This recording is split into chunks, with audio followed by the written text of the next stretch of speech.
मेरी एक बहन ने मुझसे आके जब आग्रह किया, मैंने जो बात अभी अपने भाषण में भी सुनाई लोगों को, कि उसने मुझसे 2-3 दिन बाद आके मिलके राखी बांधी, बहुत रोई। तुमने कहा क्यों बहन, क्या बात हो गई? तो उसने कहा भैया आपका पत्र नहीं गया तो मेरी घर में इज्जत कम हो गई, आपका पत्र पहुंचाना, आपका बुलाने से मेरा घर में सम्मान बढ़ जाता। तो वो भाई महसूस करता नहीं करता हो, पर बहन के संग बड़ा व्यवहार गुजरता है। और जब आपकी चिट्ठी पहुंच जाती है रक्षाबंधन की, तो हमारा घर में रुतबा बढ़ जाता है, हमारी इज्जत बढ़ जाती है। कांग्रेस के डमी प्रत्याशी बताओ, जब से मैं यहाँ लड़ रहा हूँ हमेशा एक पार्टी यादव को टिकट दे रही है। पहले प्रदीप यादव लड़े मीरा के खिलाफ, फिर उमेश यादव लड़े, फिर सुरेंद्र यादव लड़े। ये क्यों लड़ाते हैं? क्योंकि इनके मन में डर है हम ना जीत जाए। और हमने कहा था डरते हमसे इसलिए हैं कि हम शादी करा के छोड़ेंगे इनसे। जब तक गरीब की बेटे की शादी नहीं करो, चैन से नहीं जीने देंगे तुम्हें हम। जब तक गरीब की इलाज में मदद नहीं करोगे। खुशी हमें इस बात की है कि जब हम पर संकट आया, सब लोग घेर के हमें फंसाने लगे, झूठा मुकदमा लगा, झूठे किसी FIR में मेरा नाम नहीं, कहीं से मेरा कोई सबूत नहीं, और पुलिस उठा के जेल में डाल दिया, मेरे बेटे को पकड़ लिया और इतनी कार्रवाई कड़ी कर रहे थे कि मैं छूटते ही नहीं साल 2 साल। आप सोच ही सकते हैं कि 10 मुकदमे लगा दिए, कि 2 गैंगस्टर लगा दी, कोर्टों में सुनवाई अब चल रही है तो इतनी बेरहमी से पैरोकारी हो रही है जैसे मैंने कोई बहुत बड़ा अपराध कर दिया। मतलब जो नियम थे वो छूट गए। मैं 9 महीने 8 महीने जेल में रहा। मैं उस दौर में देख रहा था कि इतना दहशत पैदा करी सरकार ने। पहली बार ऐसा हुआ कि लोग डर रहे थे मिलने से, पर मेरी बहनें लड़ने को तैयार थी। जितने यज्ञ, जितने मंदिर मैंने बनवाए हैं, 100 नेताओं ने मिलकर नहीं बनवाए होंगे भाजपा के। आओ बैठाओ कभी सामने आमने। जितने मंदिर मैंने बनाए होंगे, जितनी मैंने यज्ञ कराए होंगे, जितनी भागवतें मैंने कराई होंगी अपने पैसे से, ये सब ने मिलकर उतने चंदे से नहीं कराई होंगी। तो मैं कह सकता हूँ सोच का फ़र्क है। हम धार्मिक कार्यक्रम करते हैं, धर्म की अलग विषय है, राजनीति एक विषय है। राजनीति मौका है, एक बार में ज़िंदगी बर्बाद होती है लोगों की। 5 साल बेईमान सरकार बन जाए, स्कूल में मास्टर न जाए, तो हज़ारों बच्चों के जीवन बर्बाद हो जाता है। ये पाप है, अपराध है। वो शेरनी की तरह इकट्ठी हुई और मुकाबला करने पहुंच गई प्रशासन के सामने। आप सब लोग भी साक्षी और गवाह रहे हैं। और उन्होंने जेल में आके कहा भैया हम जान दे देंगे अपनी, अगर आपके साथ न्याय नहीं हुआ। तब मैंने उनसे आग्रह किया था कि पूरे संसार में युगों से हमेशा भाई बहन की रक्षा करता आया है। ऐसा कभी मत करना कि मेरे खातिर तुम्हें कोई नुकसान पहुँचे। मेरी जान जीवन रहे ना रहे, पर मैं ऐसा कभी नहीं सोचता कि मेरी बहन को नुकसान हो। आपकी दुआएँ काफ़ी हैं, तुम्हारा भाई निकलेगा, बाहर आएगा, न्याय मिलेगा।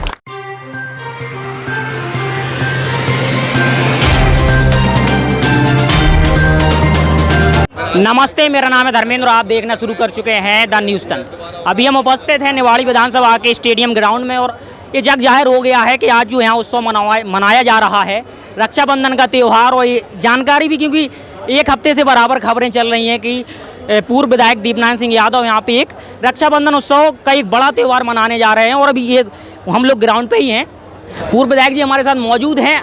रक्षाबंधन पर तो चर्चा करेंगे, क्योंकि एक अभी हम मध्य प्रदेश की बात करें तो यहाँ चुनावी त्यौहार भी शुरू हो गया है।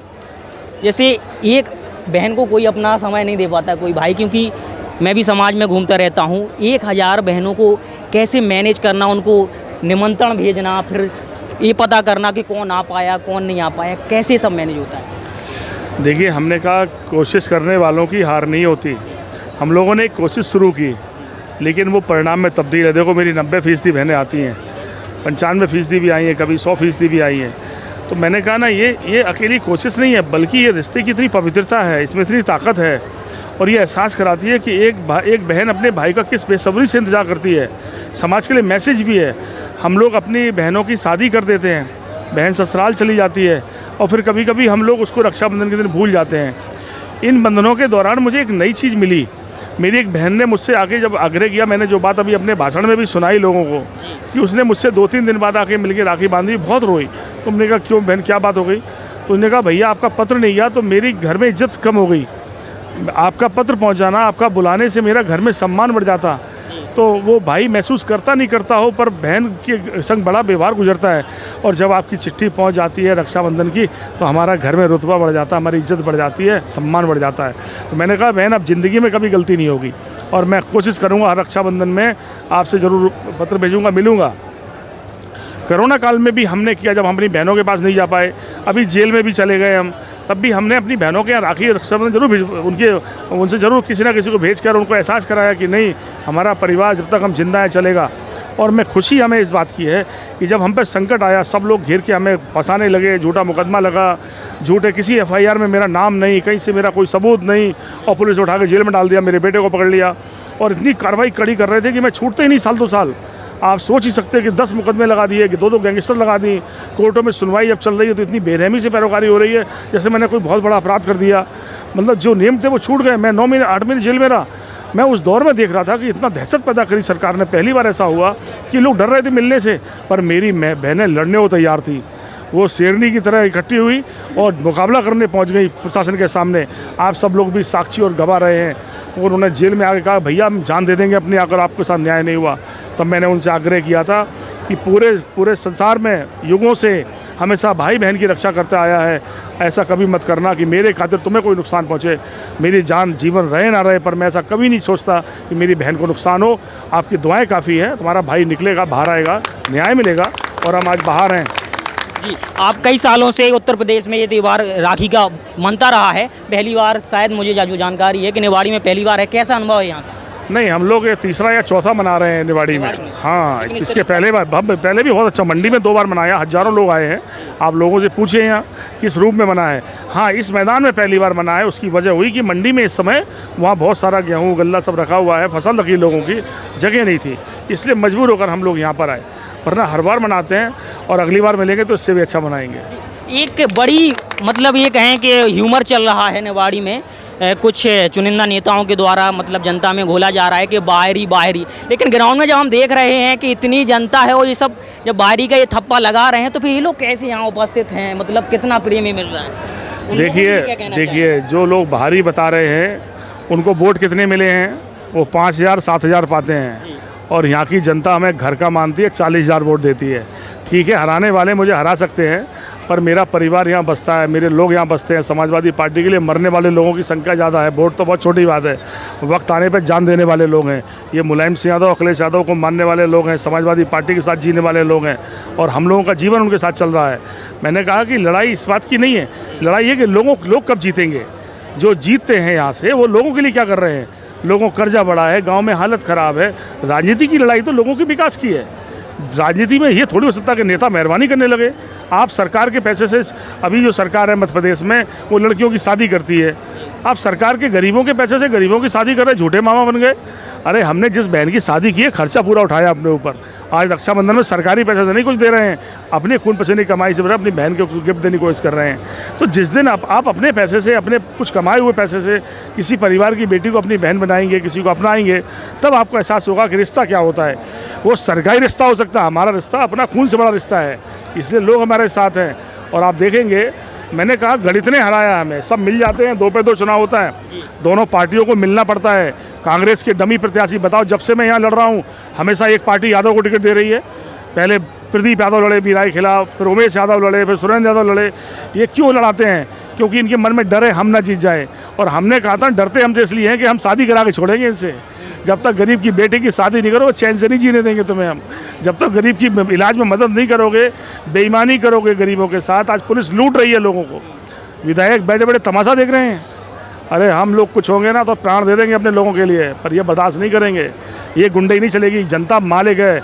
और अगर पुलिस व्यवस्था है या कोई और प्रशासनिक व्यवस्था है, वो उसकी सिस्टम गुलाम है, वो उसकी सेवा करने का दायित्व है। जनता की खून पसीने की कमाई से जिलाधिकारी को तनख्वाह बढ़ती है।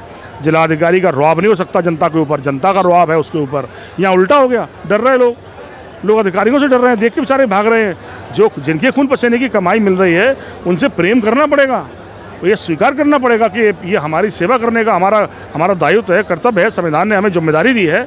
मैं सोचता हूँ समाजवादी समर्थन सरकार बनेगी, बदलाव दिखेगा समाज में। आपको बेईमानी को नेस्त नाबूद करेंगे, समाज को अच्छा बनाएंगे, भेदभाव मिटाएंगे। सब बिरादरियों के बीच से नफरत कम होने के रास्ते यही बचे हैं कि हम सब में प्रेम पैदा करें। भगवान ने सिर्फ इंसान बनाया, जाति धर्म हमारे पुरखों ने बनाए। कोई पेड़ से पैदा नहीं हुआ, आदमी से पैदा हुआ था। ये जाति हमारे पुरखों ने बनाई थी व्यवस्था बनाने के लिए। लेकिन जो छोटी सी बड़ी अच्छी जाति में हो गया, वो छोटे को अपना भाई मानने को तैयार नहीं है।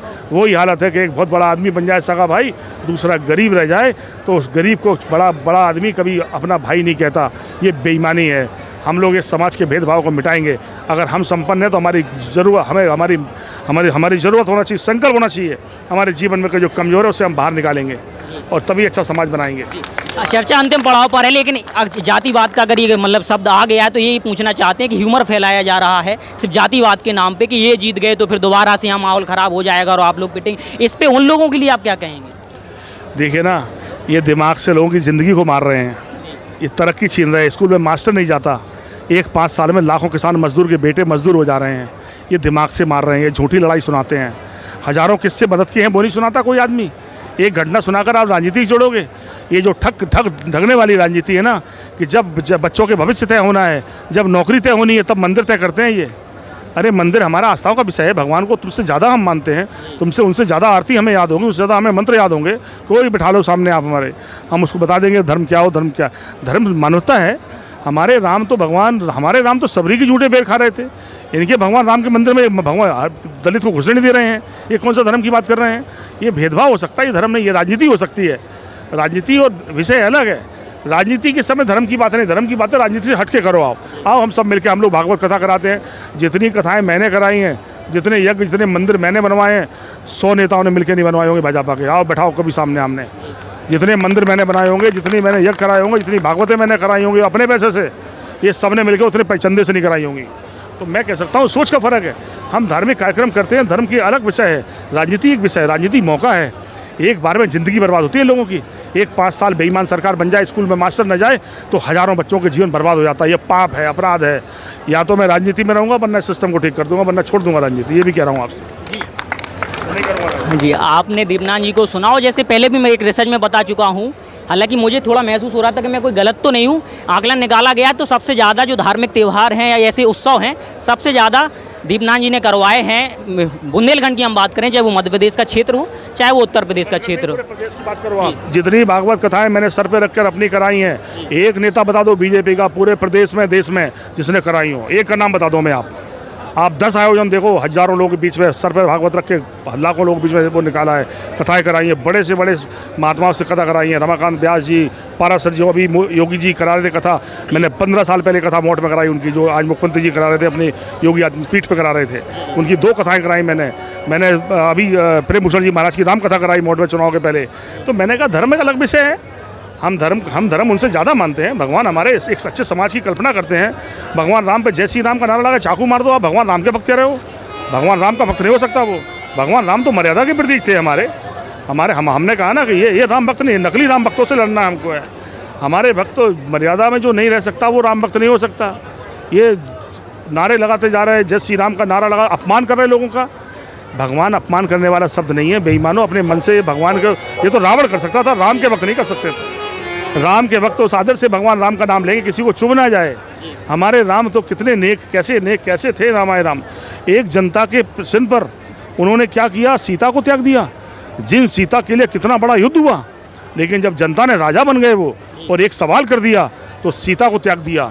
ऐसा राम राज्य ऐसे लोगों को ला सकते हैं जो किसी का मकान गिरा रहे हो, किसी को गोली घलवा रहे हो, वे रामराज ला देंगे। रामराज हो सकता है ऐसा? ये तो लोगों को, जितने लोग हैं वो क्या कहाँ जी रहे हैं मुझे नहीं पता है, पर रामराज रहने के राम का भाव बनाना पड़ेगा। राम के राज्य में दरवाजे खुले रहते थे लोगों के, और दरवाजे जब खुलेंगे जब भेदभाव, गरीबी मिटेगी, जातियों की नफरत, इतना अंतर। एक गरीब आदमी कर्ज में डूबा, बेटी की शादी नहीं कर पा रहा, इलाज का इंतजाम नहीं, लोग घर में मर रहे हैं, और दूसरी तरफ एक ऐसी व्यवस्था जहाँ सब कुछ उनके पास। ये रामराज की कल्पना हो सकती है? ये बेईमान कल्पना हो सकती है, रामराज कभी नहीं हो सकता। हमने कहा समाजवादी पार्टी रामराज ला सकती है कि हम असमानता मिटाने की बात करते हैं, हम जातियों के भेदभाव को मिटाने की बात करते हैं कि हम इंसान हैं, हमारी जाति कुछ हो सकती है, पुरखों की बनाई है, ये भेदभाव के लिए नहीं है। हम लोग इस तरह के आयोजन करके इस नफरतों को मिटाते हैं। हमारी योजनाएं ऐसी होती हैं कि हम गरीब को राहत दे दें, गरीब को मदद कर दें। अखिलेश यादव की सारी योजनाएं ऐसी थी कि किसी तरह से रामराज आ जाए। गरीब का बेटा लैपटॉप ले सकता था, एक मजदूर का बेटा बड़े आदमी लैपटॉप लिए घूम रहा है, मजदूर का बेटा ताक रहा है कि मुझे कभी मिलेगा। 17 लाख लैपटॉप बिना पैसे के अखिलेश यादव देते हैं। ये है रामराज आने की कोशिश। ये है कि किसान की बेटी कैसे पढ़े, तुम्हारी बेटी को पहले फीस माफ़ कर दी और फिर कन्या विद्याधन योजना बना दी। 1200 करोड़ रुपए किसानों की बेटियों को दे दिए कि बेटियों तुम पढ़ो, देश को आगे बढ़ाने। कल कौन किसान की बेटी इंदिरा गांधी बनेगी, वैज्ञानिक बनेगी, समय तय करेगा। लेकिन जब किसान की बेटी को पढ़ने का मौका ही नहीं दोगे आप, तो जीवन में मजदूरी करेगी। तो मैंने कहा कि रामराज कोई ला सकता तो अखिलेश यादव की योजनाएं थी, उनकी सोच थी, कार्यक्रम था। ये रामराज लाने वाले लोग नहीं हैं। रामराज हम लोग लाएंगे, हम लोग भेदभाव मिटाएंगे, दलितों और पिछड़ों के बीच की लड़ाई या और लोगों के बीच मतभेद की लड़ाई, उसे मिटाएंगे हम लोग। कि नहीं, इंसान पहले हैं हम। ये जातियाँ हमारे पुरखों ने लड़ने के लिए नहीं बनाई, एक दूसरे की मदद के लिए बनाई है। बनाएंगे। फिलहाल अब इस चर्चा को हम यहीं ख़त्म करते हैं और देखते रहिए न्यूज़ तन। धन्यवाद।